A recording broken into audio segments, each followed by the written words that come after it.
আমরা সবাই একটু বোর্ডের দিকে তাকাবো। তাকিয়েছি? দেখো তো আমি বোর্ডে কি করেছি।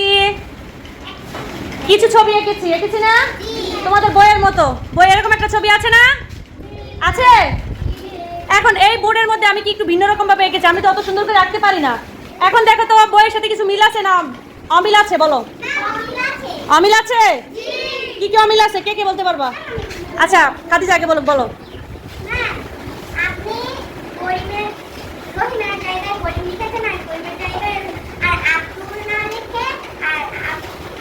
আচ্ছা শুধু শুধু রহিম লিখেছি, রহিমের জায়গায় করিম আর করিমের জায়গায় রহিম লিখেছি। আর কি কি আছে? আর কি কি বলবে?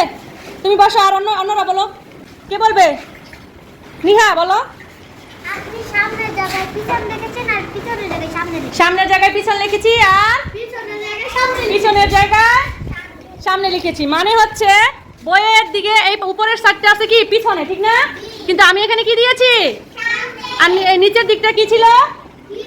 সামনে ছিল। আমি দিয়েছি কি পিছনে।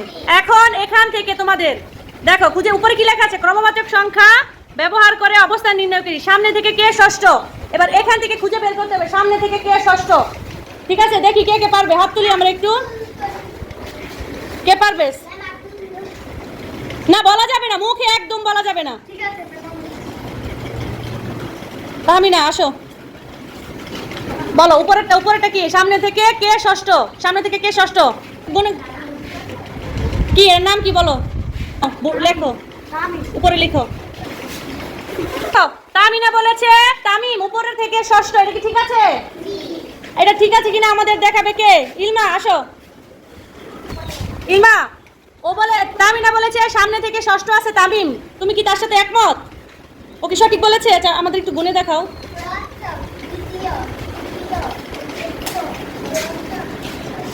ষষ্ঠ, ঠিক আছে। ওই যে দুজনের জন্য একটা হাততালি হয়ে যাক। এরপরে কে আসবে?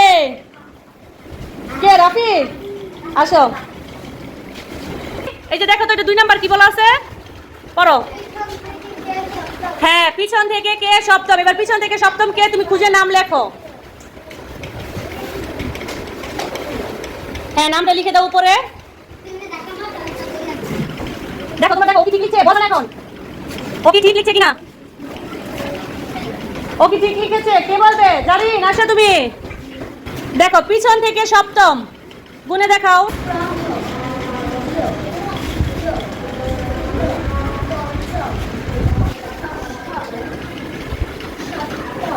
সপ্তম। তাহলে তোমার মতে কে হবে?